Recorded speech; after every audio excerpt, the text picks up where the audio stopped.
monkey like Fritos. Road monkey like Tab and Mountain Dew. Road monkey, very simple man with big warm fuzzy secret heart. Road monkey like you. Road monkey like you.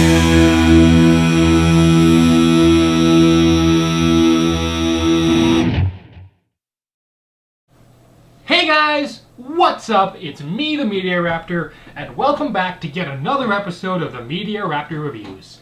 Today, you guys, we are going to take a look at a 2017 movie that I had some pretty darn high hopes for. I am talking, of course, about the all-new movie War for the Planet of the Apes. Okay, well, not new, it's a few weeks old by the time this review has come out, maybe even a month, maybe. But still, it's not like it came out last year. Now, before we begin, I should probably clarify this. Where did I put that thing? No. Oh, here it is. I am a fan of the Planet of the Apes movies. So much so that I have all of them aside from Dawn, which ironically is my favorite. What is Scorcher's gun doing here? Eh, I'll give it back to him later. Speaking of which, where's my crossbow? Oh, okay, there it is. Whoops. Sorry. Anyhow, I just don't feel complete without wearing my whole getup. There we go. This is going to look really weird, but I don't care. The Planet of the Apes movies were movies I watched as a kid, actually. Well, as a young, maybe 10 years old is when I first started watching them. And I thought they were great.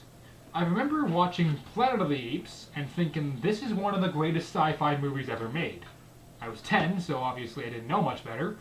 Then I remember watching Beneath the Planet of the Apes and thinking, wow, this is actually a good sequel.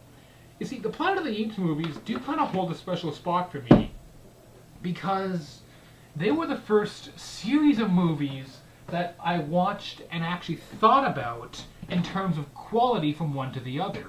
You know, stuff like makeup, special effects, acting, story. This franchise kind of taught me how to review movies the way I do today. It also taught me that it can be an old movie and it can still be amazing. And to be honest, I don't think there is a bad Planet of the Apes movie, excluding the 2001 remake, which I haven't seen yet and hopefully don't have to unless somebody requests it for a reaction and review episode. Which in that case, I kind of probably will. But you know what? These 5, and the one that fell down there, I can't really reach it because my hands are full. So these 5, Rise and Dawn, were amazing movies. I loved them. I saw Dawn in theaters and I thought it was a fantastic movie. So when I heard there was going to be yet another Planet of the Apes movie, in fact the final one in this new reboot trilogy, which does show reboots and remakes can be done correctly. Because not only is this sort of a reboot of Planet of the Apes, it's a prequel, but it's also a reimagining. It tells an interesting story of what the world was like before the apes took over. And they're fascinating. It's a cool idea. How the apes got intelligent does make sense, and it does seem frighteningly possible in a very backwards way. Sorry. So, how was War for the Planet of the Apes? It was long. It was not really a war. Yeah, I'm going to get this out of the way right now. The movie is called War for the Planet of the Apes. You want to know how long the actual war is? Less than 5 minutes. Yeah. It's like a reverse battle of the 5 armies where it's 3 hours of fighting. Alright, this movie, I really think had a problem because I think they made them out of order.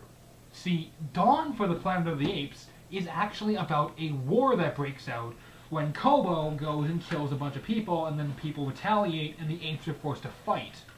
This is about, I'll get to the plot of this in a minute, but long story short, it's much more a prison break. It's much more the actual apes starting to take over, becoming more ruthless and beginning to lead. See, this movie should have been called Rise of the Planet of the Apes, and Dawn of the Planet of the Apes, because Rise is its own thing, and that was a good movie. And the one before this, Dawn, should have been called War for the Planet of the Apes. Not only that, War, or in this case, Dawn, this is going to be really confusing when I try and put this all down in my mind, should have come after this. That's its problem. I don't think I've ever seen a franchise do this, where they made two great movies, and the third one came out but should have been the second. I can't think of any franchise that has ever done that. Can you guys think of any? Let me know below. Anyhow, so the actual plot of War for the Planet of the Apes is pretty much this. I'm going to spoil a lot, but to be honest, it's an okay movie, but I don't see a lot of people going out and seeing it unless you're a Planet of the Apes fan, which by that case you probably have already. But spoiler alert, just in case you don't want to be spoiled, you may want to skip ahead a bit.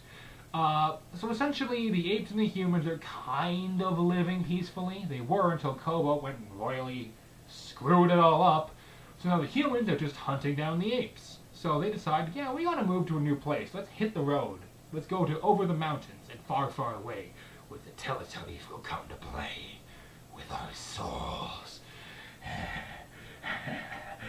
Oh, sorry, that was something else.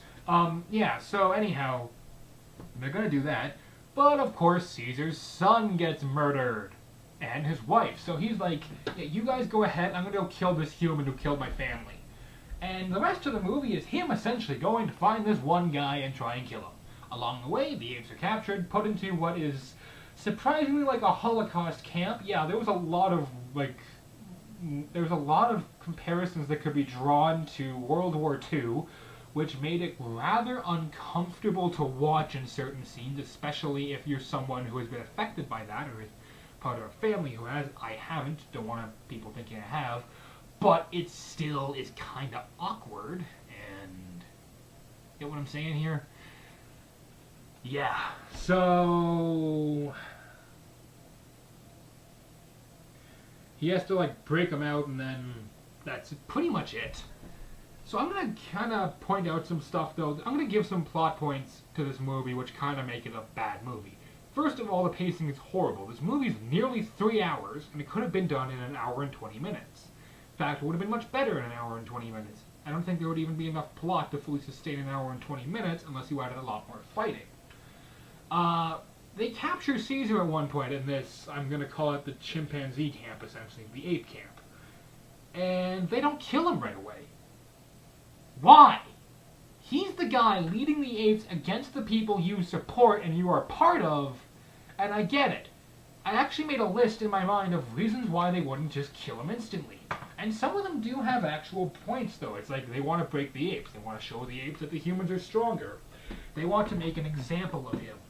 That's all fine and good, but by the time you finally consider killing him, the apes have busted out, risen up, and you're all dead. Duh. Alright, I get it.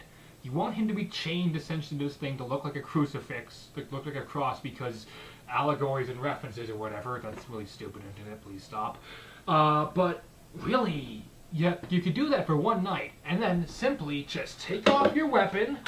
Seriously, take off a weapon, walk up to him, get all the apes' attention, and go, this is what happens when you mess with people. Dead. Movie over, humans win, apes lose. It would destroy the apes, their will to go on, and essentially then you could torture them more into working, which is what you already were doing. And then if that didn't work, Caesar would still be dead. You wouldn't have to worry about an uprising. Because even if there was, you still have the children. And I can't believe I'm about to say this, but you could have killed the kids. That would have got the apes to work to do what you told them, especially if their children's lives were on the line. Second thing, this is actually really cool. If you remember Rise and Dawn, they had this thing called simian flu, which is essentially what made all the apes super intelligent, which was a nice little reference as to how the apes in the original franchise got smarter. But if you do watch the original movies, you might realize something.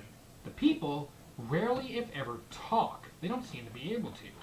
Why is that? There's never been a clear answer until now, and it actually fits perfectly with the timeline. See, the simian flu, it's been roughly, I want to say, let's just say 20 to 30 years since Dawn or Rise? I can never remember. They sound the exact same. Since Rise. How long has it been since the movie came out? Wow, 6 years. But yeah, so now the virus is still out there, but it's evolved essentially. And now when people are infected by it, they lose motor skills. They lose higher function of cognitive thought. They can't talk. They become savages.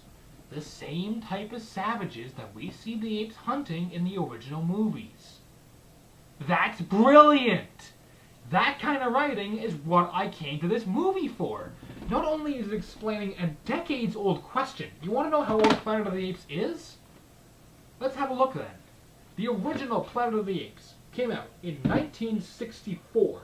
Nope, 67. That means it is now 50 years old? Holy. 50 years old! Okay, that's actually amazing.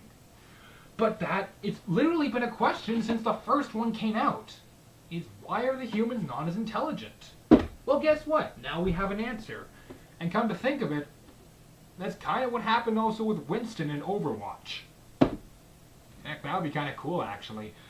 Have like a little, like you know how they have like those weird story modes like they did with Uprising and stuff in Overwatch? Have one for Planet of the Apes. Like the gorillas have taken over the space station, which is canon in the story, look it up, and now you have to go and liberate it. That would be cool. Anyhow, but there's that. So the simian flu does make sense, but there also is the question as to why... Well, okay, here's another problem I had with the story. It seems like there are two types of people in this movie. You have the human supremacy, insert joke about Donald Trump here, and I need to be really careful with what I say considering what's happened recently, and I don't want to offend anyone. But you have human supremacists who believe apes all need to die. In fact, they're using apes as slaves, again making things kind of uncomfortable when you really think about it. And you have this other group, which is never explained who they are, what their motivations are, aside from they hate this supremacist group like we all do and are coming to massacre them. So good on them. So, but really, that's it. There is no people who just want to survive. No people who are just... Like, there's no human character you actually grow to like. No, aside from this little girl they find, but even then, she can't talk till the very end. You feel bad for her because she's just a little kid affected by this, by the simian flu. But the thing is, these movies, the past two have had a human character that we liked. One who even Caesar liked. Now, he's not here. And they kind of set one up near the beginning of the movie. There's this one guy who was captured and let go. And it seemed like he would actually turn on the humans at the end. It seemed like he would be the one who helps them at the last second. But, and I will give the movie credit for playing with expectations, he shoots Caesar and ends up nearly killing him. So, yeah, that actually is kind of cool. That's a fun way to play with our expectations, but at the same time it causes a problem because then we don't have any likable human characters. And I get it, you don't want the likable human characters because your bad guys are all supremacists. So, yeah. That was another problem. I will give the movie this. It had a scene which I think was truly one of the best in the entire franchise. So, Caesar finally gets to where this guy is. He takes the gun, cocks it, loads it, and puts it to his head. And the guy has become infected. He's slowly turning savage, as they call it. And he's asking to die, essentially. Now, Caesar, the whole movie, has been dealing with the idea that if he kills this man, he's no better than Kobo, the bad guy from the previous movie. And you kind of see it coming, but it's still a powerful scene. Caesar takes the gun, he's put it to his head, and puts it away. He knows he can't. He decides, I'm not going to be that monster. Now, at first you're like, oh come on, the leader of the supremacists isn't going to die, that's stupid. The second Caesar leaves, you hear, and the man shoots himself in the head. You don't see it, but he's dead. But they actually do kind of give you something good there. They make you feel kind of tense in a weird way. And yes, the writing's all over the place, much like this review has been so far. But really, there's not much to talk about aside from certain plot points, which are just kind of stringing together a story. The characters are still great. I still really like Caesar. I like the orange orangutan that he travels with. Marcel, I think is his name, or something like Marcel, is my favorite from the whole franchise. He's a great guy. In fact, he's the one who takes care of this little girl they find. Then, of course, there's everyone's new favorite character, Bad Ape, who also apparently Black Lives Matter hates for some odd reason because he wears a jacket that looks close to the leader. I'm not going to touch that because that's not my job here. I don't talk about politics. Sorry. Finally got some hand on my more Mountain Dew, so... Yeah, so he's a fun character. It's a very basic movie. And its main problem is it's far, far, far too long. Acting... Shockingly, that's another problem with this movie. There's barely any dialogue. Most of the movie is... or, Bad Ape. No, Bad Ape. Like, it's very minimal dialogue aside from the humans who have a couple scenes. But they still get the story across, and I was surprised they can convey emotion with apes. With motion capture, they're portraying fantastic emotion. Andy Serkis is freaking amazing at his job. And that ties right into special effects. And guys, mind blown. This movie's effects are mind blowing. Before anyone comments on this, this is an airsoft gun, so don't get super upset about it. And it's not even mine. In fact, it's an airsoft gun and its scorch is used to kill like 20 people. How? I don't know. I don't know anything about that guy. I think he may have killed JFK even. But I'm not here to talk about that. The effects, the CG is amazing, the explosions are great. A lot of this uses practical sets and stuff like that, and it all looks great. And pretty much I don't remember anything else. The score, don't remember. Camera work and lighting was fine, otherwise, if it's bad, I remember it. If it's not, or if it's good or whatever, I don't really remember it, because it's not worth remembering, essentially, is how I look at it. But, yeah, so when it gets down to it, can I recommend War for the Planet of the Apes? Kind of. Giving it 2 Raptor Claws out of 4 on both entertainment and quality. If you're a fan of the Planet of the Apes franchise, like I am, there's a very high chance you've already seen this. So, yeah. So I guess you can probably come up with your own thoughts on it. For me, I'm glad I saw it. I saw it for free, so I didn't have to pay money to see it. But I don't think I'll buy it the day it comes out. Now, here's the thing. To whoever has the rights to this franchise, I'm pretty sure it's Universal. Pretty sure. No, Fox. Fox, listen to me here. I'm giving you some advice, and it's good advice. I've given this kind of advice to HBO when I told them to release Tales from the Crypt on Blu-ray, but they won't listen to me. So screw them. They're not getting my money then. When War for the Planet of the Apes comes out on Blu-ray, you need to release a huge You need to release a Planet of the Apes 8-pack or 9-pack if you want to include that horrible 2001 remake. But take the original 5 Planet of the Apes plus the 3, the new reboot trilogy, and put them into one giant box set on Blu-ray. People will buy it. I will. It'll be a heck of a lot easier than hunting down each of these movies separately on Blu-ray or in whatever packs they come in. And it'll just be great to go on my shelf. Heck, I didn't even start collecting VHSs. Seriously, I got Jay and Silent Bob Strike Back, MST3K the movie, Tremors, Spawn, Predator. But if you want to make some good cash real quick, put all of them together, but also include all the bonus features from all the DVD releases. Stuff like commentaries, the commentaries, the behind-the-scenes stuff, all that, and you'll have, like, you could charge it for like $120, I'd buy it. You know what, you guys? I've had fun to watch doing this review, and we're still working our way down to episode 150, but until then, you guys, this is the Media Raptor saying keep cool, and I will see all you Giano dudes around. Later!